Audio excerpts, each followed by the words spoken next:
ಇದು ನಿನ್ನ ಮನೆ ಅನ್ಕೊಂಡಿದ್ಯಾ? ಆರಾಮಾಗಿ ಕೂತ್ಕೊಂಡು ನಿದ್ರೆ ಮಾಡ್ತಾ ಇದೆಯಾ? ಸಾರಿ ಸರ್, ರಾತ್ರಿ ಎಲ್ಲ ಇವನ್ನ ಹುಡುಕ್ತಾ ನಿದ್ದೆನೇ ಮಾಡಲಿಲ್ಲ. ತಂದು ಒಪ್ಸಿದಾಯ್ತಲ್ಲ, ಜಾಗ ಖಾಲಿ ಮಾಡಿ. ಡ್ಯಾಡ್, ಅವನೊಬ್ಬ ಇಲ್ಲೇ ಇರಲಿ, ಅವನಿಗೆ ಸರಿಯಾಗಿ ಚಾರ್ಜ್ ಮಾಡಬೇಕು. ಯಾರಿಗೆ ಮೇಡಮ್? ಏಯ್, ಅದೆಲ್ಲ ನಿಂಗೆ ಯಾಕೆ ಹೇಳಿದೆ ತಾನೇ ಇಲ್ಲಿಂದ ಹೋಗು ಅಂತ?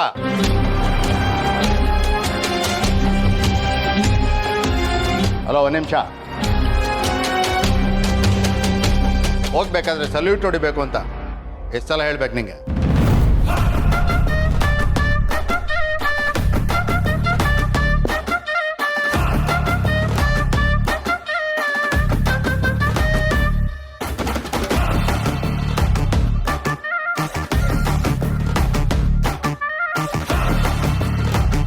ಅಪ್ಪ ಮಗಳಿಬ್ರು ಲಂಚ ತಗೊಳ್ಳೋದ್ರಲ್ಲಿ ಎಕ್ಸ್ಪರ್ಟ್ ಅನ್ಸುತ್ತೆ.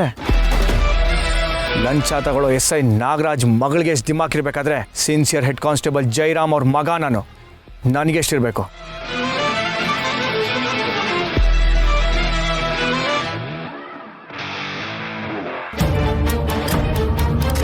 ಹೇಳಮ್ಮ, ಏನು ಮಾಡಲಿ? ಅವನು ಬೆಂಡ್ ಎತ್ತಿ ಬ್ರೇಕ್ ಹಾಕ್ಲಾ, ಇಲ್ಲ ಖಾರದ ಪುಡಿ ಹಚ್ಚಿ ಲಾಠಿ ಸೇವೆ ಮಾಡಲ, ಇಲ್ಲ ಅಂದರೆ ಏರೋಪ್ಲೇನ್ ಹತ್ತಲ್ಲ? ಡ್ಯಾಡ್, ಅವಮಾನ ಆಗಿರೋದು ನನಗೆ. ನಾನೇ ಬುದ್ಧಿ ಕಲಿಸ್ಬೇಕು. ಸೆಲ್ ಓಪನ್ ಮಾಡಿಸಿ. ಶಿವ,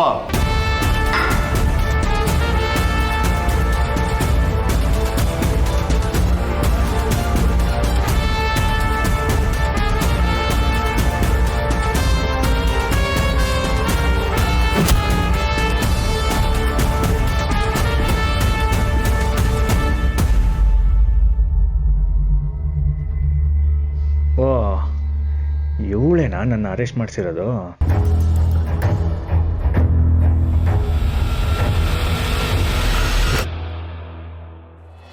ಏನು ಸೌಂದರ್ಯ ಇದು? ಬಾಬಾ ಹೀಗೆ ಹೇಳ್ಬಿಟ್ಟು ಹೋಗ್ಬಿಟ್ರು ಅಂದರೆ ಇವಳನ್ನ ಈ ಮನೆಯಲ್ಲೇ ಉಳಿಸ್ಕೋತೀಯಾ? ಉಳಿಸ್ಕೊಳ್ಳೇಬೇಕು. ಯಾಕೆ ಅಂದರೆ ನನ್ನ ತಮ್ಮ ಇವಳ ಕುತ್ತಿಗೆಗೆ ತಾಳಿ ಕಟ್ಟಿದ್ದಾನೆ.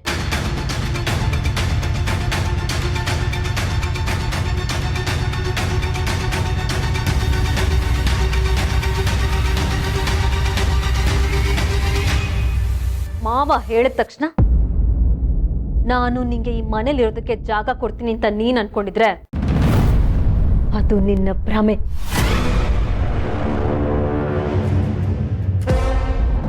ಈಗಲೇ ನಿಮ್ಮ ಅಪ್ಪ ಅಮ್ಮಂಗೆ ಫೋನ್ ಮಾಡ್ತೀನಿ. ನಿನ್ನ ಬಂದು ಇಲ್ಲಿಂದ ಕರ್ಕೊಂಡು ಹೋಗಕ್ಕೆ ಹೇಳ್ತೀನಿ. ಅವ್ರು ಬಂದ ತಕ್ಷಣ ಇಲ್ಲಿಂದ ಜಾಗ ಖಾಲಿ ಮಾಡ್ತಾ ಇರ್ಬೇಕಷ್ಟೇ. ಮೇಡಮ್, ದಯವಿಟ್ಟು ಹಿಂಗೆ ಹೇಳ್ಬೇಡಿ, ಅಪ್ಪ ತುಂಬಾ ನೊಂದ್ಕೋತಾರೆ. ಏಯ್, ಹಾಗತ್ತ ನಿನ್ನ ಈ ಮನೇಲಿ ಇರೋದಕ್ಕೆ ಬಿಟ್ರೆ ನನ್ನ ಜೀವನ ಹಾಳಾಗೋಗುತ್ತೆ. ನಾನು ಒಂದು ಒಳ್ಳೆ ಮನೆ ಸೇರಿದ್ದೀನಿ, ನೆಮ್ಮದಿಯಾಗಿ ಖುಷಿಯಾಗಿದ್ದೀನಿ ಅಂತ ಅಂದ್ಕೊಂಡು ಎಷ್ಟೋ ಸಮಾಧಾನವಾಗಿದ್ದಾರೆ. ನಾನೀಗ ಮನೆಗೆ ವಾಪಸ್ ಹೋದ್ರೆ ಅಪ್ಪಂಗೆ ತುಂಬ ದೊಡ್ಡ ಆಘಾತ ಆಗೋಗುತ್ತೆ. ಊರವ್ರ ಮುಂದೆ ಅವ್ರ ಮರ್ಯಾದೆ ಹೋಗುತ್ತೆ.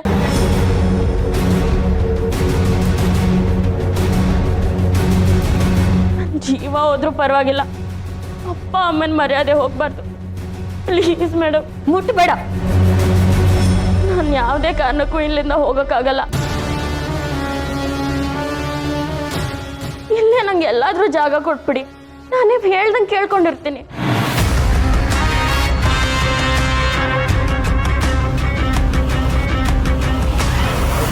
ಏನ್ ಹೇಳಿದ್ರು ಕೇಳ್ತೀಯ?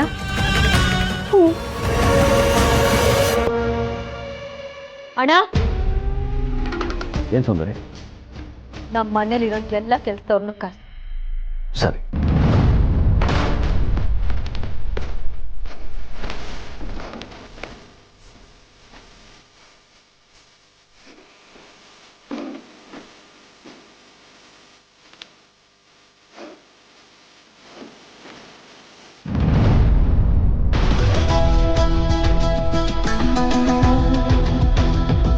ನನ್ನ ಪವರ್ ಏನು ಅಂತ ಈಗ ಗೊತ್ತಾಯ್ತು ತಾನೆ? ನಾನು ಯಾವುದೋ ಆರ್ಡಿನರಿ ಹುಡುಗಿ, ನನ್ನ ಜೊತೆ ಜಗಳ ಆಡಿದ್ರೆ ನಿನ್ಗೇನು ಪ್ರಾಬ್ಲಮ್ ಆಗಲ್ಲ ಅಂತ ಅಂದ್ಕೊಂಡಿದ್ಯಾ? ನೀನು ಜಸ್ಟ್ ಒಂದು ಆವಾಜ್ ಹಾಕಿದ್ದಕ್ಕೆ ನಿನ್ನ ಇಲ್ಲಿ ತಂದು ಕೂರಿಸಿದ್ದೀನಿ. ಇದು ಕಣೋ SI ನಾಗರಾಜ್ ಮಗಳು ಸಂಜನಾ ಅಂದ್ರೆ. ಇನ್ಮೇಲೆ ನೀ ನನಗೆ ಯಾವಾಗ ಸಿಕ್ಕರು ನಿನ್ ಜಂಬ ತೋರಿಸ್ದೆ ಈ ಥರ ಕೂತ್ಕೊಂಡೆ ಮಾತಾಡಿಸ್ಬೇಕು. ಈಗ ನೀನು ನನ್ನ ಕಾಲ್ ಒತ್ತು ಅಂದ್ರೂ ಒತ್ತಬೇಕು ಅಲ್ವಾ ಡ್ಯಾಡ್? ಅಫ್ಕೋರ್ಸ್ ಮಗಳೇ.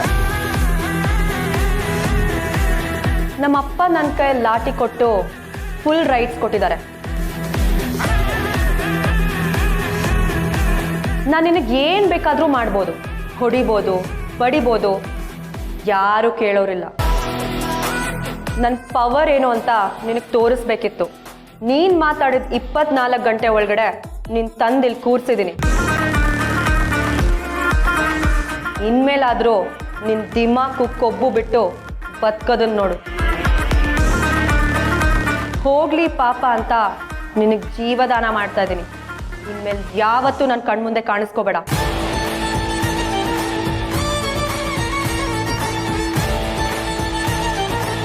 ಮೇಡಮ್ ಒಂದು ನಿಮಿಷ.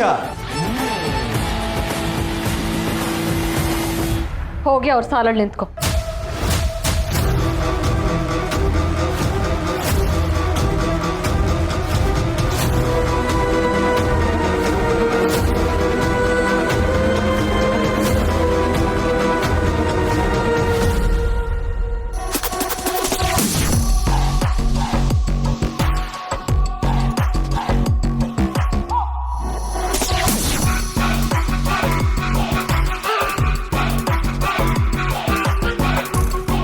ಇನ್ಮೇಲಿಂದ ನೀನು ಈ ಮನೆಗೆ ಕೆಲಸದವಳು.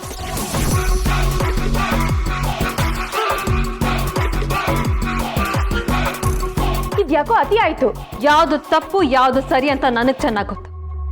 ಬೇರೆ ಯಾರು ನನಗದನ್ನ ಹೇಳ್ಕೊಡ್ಬೇಕಾಗಿಲ್ಲ.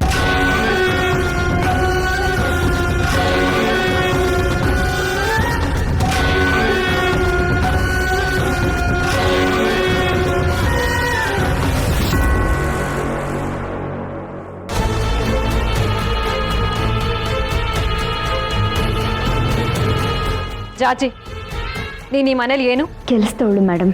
ಇನ್ನು ಮೇಲಿಂದ ನಿನಗೊಬ್ಳು ಅಸಿಸ್ಟೆಂಟ್ನ ಕೊಡ್ತಾರೆ. ಇವಳು ನಿನಗೆ ಅಸಿಸ್ಟೆಂಟ್.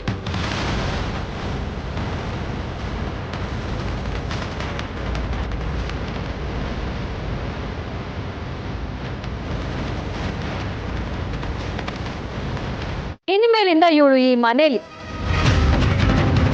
ಅಲ್ಲ, ನೀವೆಲ್ಲ ಕೆಲಸದವ್ರು ಇರ್ತೀರಲ್ಲ ಔಟ್ ಹೌಸ್, ಅಲ್ಲಿ ನಿಮ್ಮ ಜೊತೆ ಇರ್ತಾಳೆ.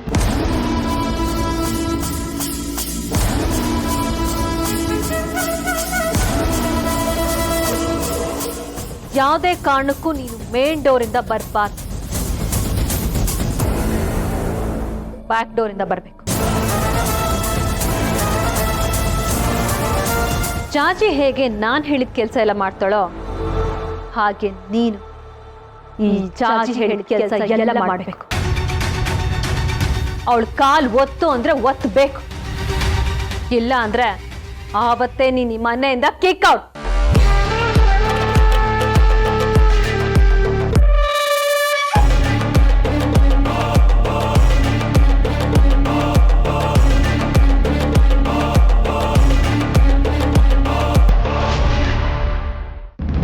ಇಷ್ಟೆಲ್ಲ ಹೇಳಿದ್ಮೇಲೆ ನಾನು ನಿಮ್ಮ ಹತ್ರ ಒಂದು ವಿಷಯ ಹೇಳಬೇಕಿತ್ತು. ನೀವು ಮೊದಲೇ ದೊಡ್ಡ ಜನ, ನೀವು ಪರ್ಮಿಷನ್ ಕೊಟ್ಟರೆ ಹೇಳ್ತೀನಿ.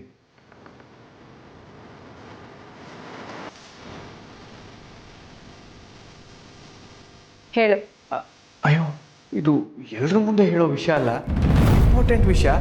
ನೀವು ಹತ್ರ ಬಂದರೆ ಕಿವಿಲೇ ಹೇಳ್ತೀನಿ.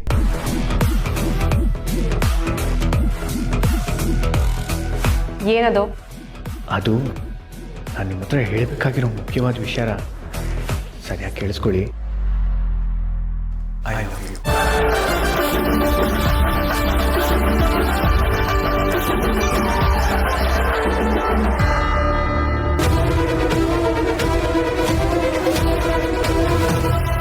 ಅಂತೂ ಇಂತೂ ನಿಮ್ಗೆ ಉಳ್ಕೊಳ್ಳೋದಕ್ಕೆ ಒಂದು ಜಾಗ ಸಿಕ್ತು. ನೀವು ಈಚೆ ನಿಂತ್ಕೊಂಡಿರೋದು ನೋಡಿ ನಮ್ಗೆ ತುಂಬಾ ಸಂಕಟ ಆಗ್ತಿತ್ತು. ನೀವು ಇವ್ರನ್ನ ಚೆನ್ನಾಗಿ ನೋಡ್ಕೋಬೇಕು.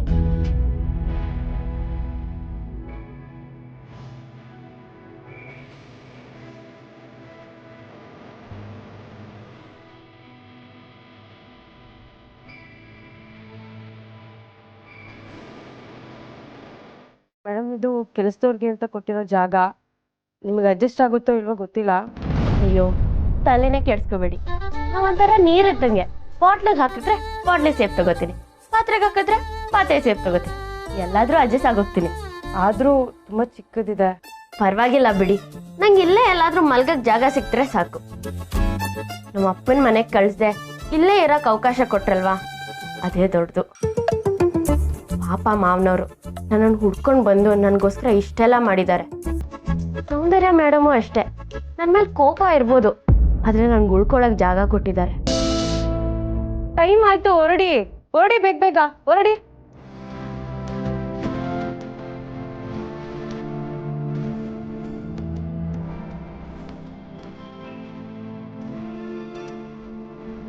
ಜಾಗ ತುಂಬ ಕಡಿಮೆ ಇದೆ ಅಲ್ವಾ? ಲಗೇಜಲ್ಲಿ ಇಡೋದು ಅಂತ ನೋಡ್ತಾ ಇದ್ದೀರಾ? ಸದ್ಯಕ್ಕೆ ಅಲ್ಲಿ ಇಟ್ಟಿರಿ, ಆಮೇಲೆ ನಾನು ವ್ಯವಸ್ಥೆ ಮಾಡ್ತೀನಿ. ಹಾ ಲಗೇಜ್ ಅಲ್ವಾ, ಇಲ್ಲೇ ಎಲ್ಲಾದ್ರೂ ಇಟ್ಬಿಡ್ಬೋದು. ಮಲ್ಗಕ್ ಒಂದ್ ಸ್ವಲ್ಪ ಜಾಗ ಸಿಕ್ಕಿದ್ರೆ ಸಾಕು. ಅದ್ರದ್ದು ವ್ಯವಸ್ಥೆ ನಾನು ಮಾಡ್ತೀನಿ. ನೀವು ಸ್ನಾನ ಮಾಡ್ಕೊಂಡು ರೆಡಿ ಆಗ್ಬಿಡಿ. ನಮಗೆ ಯಾವಾಗಲೂ ಯಜಮಾನ್ರ ಮನೆಯಿಂದನೇ ಊಟ ತಿಂಡಿ ಬರ್ತಾ ಇದ್ದಿದ್ದು. ನಿನ್ನೆಲ್ಲ ಏನಾಯ್ತು ಅಂತ ನಿಮಗೆ ಗೊತ್ತಿದೆ ಅಲ್ವಾ? ಚೂರು ಪಾರು ಇದ್ದಿದ್ದನ್ನ ನಾವೆಲ್ಲರೂ ತಿನ್ಕೊಂಡ್ಬಿಟ್ವಿ. ಈಗ ಅಡುಗೆ ಮಾಡ್ಕೊಳ್ಳೋದಕ್ಕೂ ಏನೂ ಇಲ್ಲ. ಯಾಕಿಲ್ಲ, ನೀರಿದೆ ಅಲ್ವಾ?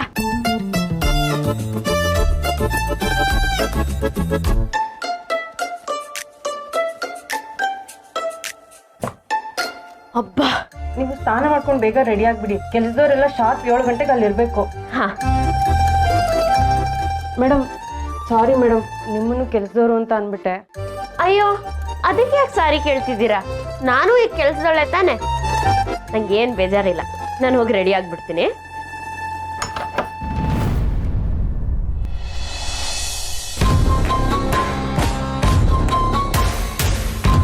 ನೋಡು, ಈಗ ನೀನು ಮಾಡ್ತಿರೋ ಕೆಲಸದ ಜೊತೆ ನಾನು ಹೇಳೋ ಎಕ್ಸ್ಟ್ರಾ ಕೆಲಸನೂ ಮಾಡಬೇಕು. ನಿನ್ನ ಸಂಬಳದ ಜೊತೆ ಬೋನಸ್ಸು ಕೊಡ್ತೀನಿ. ಹೋಗಿ. ಅರ್ಥ ಆಯ್ತಾ? ಹೋಗು.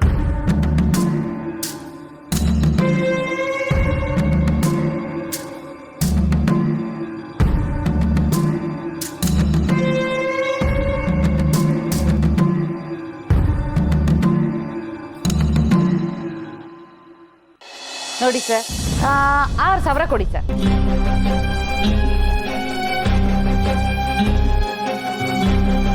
ಈ ಮಿಷನಿಗೆ ಅಷ್ಟು ಕೊಡೋಕ್ಕಾಗಲ್ಲಮ್ಮ. ಅಷ್ಟು ಕೊಡಕ್ಕಾಗಲ್ಲ ಅಂದ್ರೆ ಫ್ರೀಯಾಗಿ ಕೊಡಕ್ಕಾಗತ್ತಾ?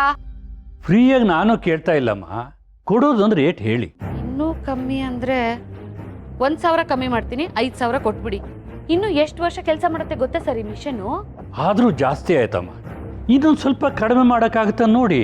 ಇದಕ್ಕಿಂತ ಕಮ್ಮಿ ಅಂದ್ರೆ ನನ್ಗೂ ಬೇಡ ನಿಮ್ಗೂ ಬೇಡ, 4,000 ಕೊಟ್ಬಿಡಿ. ಇದಕ್ಕಿಂತ ಕಮ್ಮಿ ಕೇಳಬೇಡಿ. ಸರಿ ಅಮ್ಮ, ಈಗಲೇ ದುಡ್ಡು ಕೊಟ್ಟು ತಗೊಂಡು ಹೋಗ್ತೀನಿ. ಏನು ತಗೊಂಡು ಹೋಗ್ತೀರಾ? ಮಿಷನ್ ಸೇಲಿಗಿದೆ ಅಂತ ಹೇಳಿದ್ರು, ಅದಕ್ಕೆ ತಗೊಂಡು ಹೋಗೋಣ ಅಂತ ಬಂದಿದ್ದೀನಿ. ಯಾರು ಹೇಳಿದ್ದು? ನಾವು ಇದನ್ನು ಕೊಡ್ತಾ ಇಲ್ಲ ಸರ್. ಅಣ್ಣ, ದೀಪನೂ ಇಲ್ಲ, ಇದನ್ನ ಇಟ್ಕೊಂಡು ನಾವ್ ಏನ್ ಮಾಡೋಣ? ಅದಕ್ಕೆ ಕೊಡ್ತಾ ಇದ್ದೆ. ಅಂಬುಜಾ, ಈ ಮನೆಯಲ್ಲಿ ದೀಪನಿಗೆ ಸೇರಿದ ವಸ್ತುವನ್ನ ಯಾವುದನ್ನು ನಾವು ಮಾರಾಟ ಮಾಡ್ತಾ ಇಲ್ಲ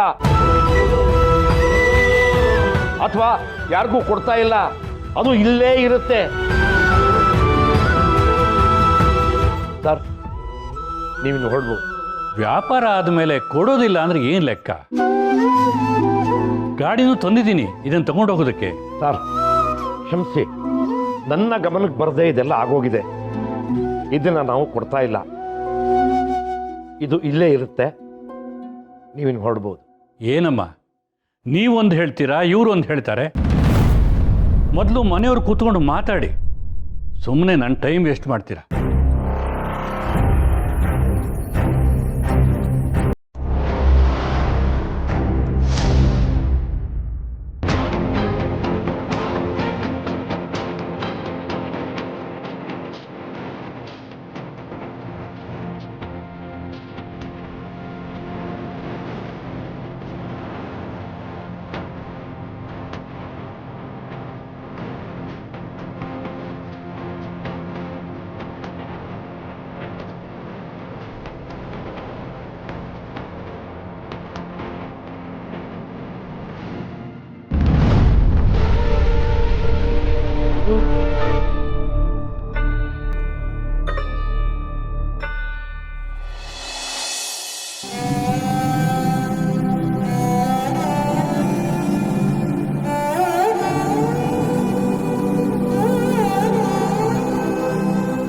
ಚಿರು, ಏನು ಎಷ್ಟು ಬೇಗ ಎದ್ಬಿಟ್ಟಿದ್ಯಾ? ನಿದ್ದೆನೇ ಬಂದಿಲ್ಲ ಅದಕ್ಕೆ. ನನಗೆ ಅರ್ಥ ಆಗುತ್ತೆ ಚಿರು, ಆದರೂ ನೀನು ಹೀಗೆ ಮನ್ಸು ಕೆಡ್ಸ್ಕೊಂಡ್ರೆ ಹೇಗೆ? ಅದಕ್ಕೆ ಮದುವೆ ಬಗ್ಗೆ ನಾನು ಕಟ್ಟಿದ ಕನಸು, ಮದುವೆ ಆಗೋ ಹುಡುಗಿ ಬಗ್ಗೆ ಇಟ್ಕೊಂಡಿದ್ದ ಅಷ್ಟು ನಿರೀಕ್ಷೆ ಒಂದೇ ಗಳಿಗೆಲಿ ನುಚ್ಚು ನೂರಾದಾಗ ಅದನ್ನು ನಾನು ಹೇಗೆ ರಿಸೀವ್ ಮಾಡಲಿ? ಅದಕ್ಕೆ ರಿಸೀವ್ ಮಾಡ್ಕೊ ಅಂತ ನಾನು ಹಿಂಗೆ ಹೇಳ್ತಾ ಇಲ್ಲ, ಇಗ್ನೋರ್ ಮಾಡು ಅಂತ ಹೇಳ್ತಾ ಇದ್ದೀನಿ. ಗೊತ್ತಿದ್ದೋ ಗೊತ್ತಿಲ್ಲದೇನೋ ಲೈಫಲ್ಲಿ ಒಬ್ಬರ ಮೇಲೆ ಪ್ರೀತಿ ಆಗ್ಬಿಟ್ಟಿದೆ. ಈಗ ಅದರಿಂದ ಆಚೆ ಬರೋಕ್ಕಾಗ್ತಾ ಇಲ್ಲ. ಅದಕ್ಕೆ I can totally understand Chiru. ಪ್ರೀತಿ ಅಂದ್ರೇ ಹೀಗೆ, ಬಲವಂತಕ್ಕೆ ಹುಟ್ಟಲ್ಲ. ಹುಟ್ಟಿದ ಮೇಲೆ ಅದನ್ನು ಸಾಯಿಸೋದು ಅಷ್ಟು ಸುಲಭ ಅಲ್ಲ. ಅದಕ್ಕೆ ಬನ್ನಿ.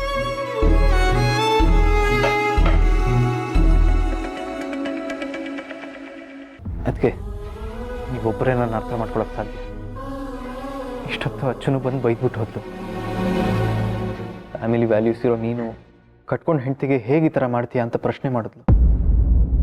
ನನಗದಕ್ಕೆ ಉತ್ತರನೇ ಇಲ್ಲ. ಅದಕ್ಕೆ ಆದರೆ ಆ ಹುಡುಗಿ ದೀಪ ಎಷ್ಟು ನೋವು ತಿಂತದಾಳೋ ನಾನು ಅಷ್ಟೇ ನೋವು ತಿಂತಿದ್ದೀನಿ. ಅದಕ್ಕೆ ಈ ವಿಚಾರದಲ್ಲಿ ಆ ಹುಡುಗಿದಾಗಲಿ ನಂದಾಗಲಿ ಯಾವುದೇ ತಪ್ಪಿಲ್ಲ. ತಪ್ಪು ಮಾಡಿಲ್ದಿರೋ ನಮ್ಗೆ ಯಾಕೆ ಈ ಥರ ಶಿಕ್ಷೆ ಆಯ್ತು? ಅದಕ್ಕೆ ಚಿರು, ನೀನು ಅವಳ ಬಗ್ಗೆ ತಲೆ ಕೆಡಿಸ್ಕೊಳ್ಳೋದು ನನಗಿಷ್ಟ ಇಲ್ಲ. ಅದೇನೇ ಆಗಲಿ, ಎಲ್ಲದನ್ನು ನಾನು ನೋಡ್ಕೋತೀನಿ.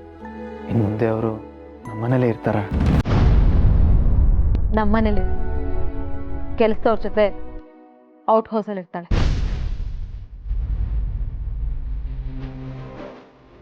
ಔಟ್ ಹೌಸಲ್ಲ? ನೋಡು ಚಿರು, ನಿನ್ನ ಲೈಫಲ್ಲಿ ನೀನು ಇವಾಗ ಫೋಕಸ್ ಮಾಡಬೇಕಾಗಿರೋದು ನಿನ್ನ ಕರಿಯರ್ ಮೇಲೆ, ನಿನ್ನ ಕೆಲಸ, ನಿನ್ನ ಡಿಸೈನ್ಸ್ ಮೇಲೆ. ಇನ್ನೇನೊಂದು 2 ವೀಕ್ಸಲ್ಲಿ ಬಿಗ್ಗೆಸ್ಟ್ ಬ್ಯೂಟಿ ಪೇಜೆಂಟ್ ಇದೆ, ನೀನು ಅದ್ರ ಮೇಲೆ ಕಾನ್ಸಂಟ್ರೇಟ್ ಮಾಡು. ಅದನ್ನು ಬಿಟ್ಟು ನೀನು ಇನ್ಯಾರ ಬಗ್ಗೆನೂ ತಲೆ ಕೆಡಿಸ್ಕೋಬೇಡ. ಬೇಡ ಅಂತ ಅಂದ್ಕೊಂಡ್ರು ತಲೆ ತುಂಬ ಅದೇ ಬರುತ್ತೆ. ಅದಕ್ಕೆ ಕೆಲವೊಂದು ಘಟನೆಗಳೇ ಹಾಗೆ, ಆದ್ದರಿಂದ ಅದರ ನೆನಪುಗಳಿಂದ ಅಷ್ಟು ಸುಲಭವಾಗಿ ಆಚೆ ಬರೋಕ್ಕಾಗಲ್ಲ.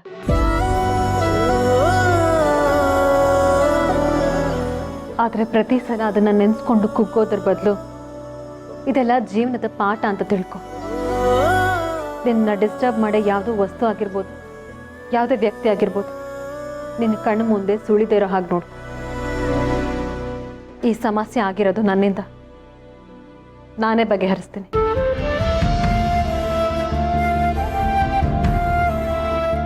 ಅಯ್ಯೋ, ನಿನಗೆ ಅಂತ ತಂದಿದ್ದ ಕಾಫಿ ತಣ್ಣಗಾಗಿದೆ, ಫ್ರೆಶ್ ಆಗಿ ಕಾಫಿ ಮಾಡಿಸಿ ಕಳಿಸ್ತೀನಿ. ಚೇರು.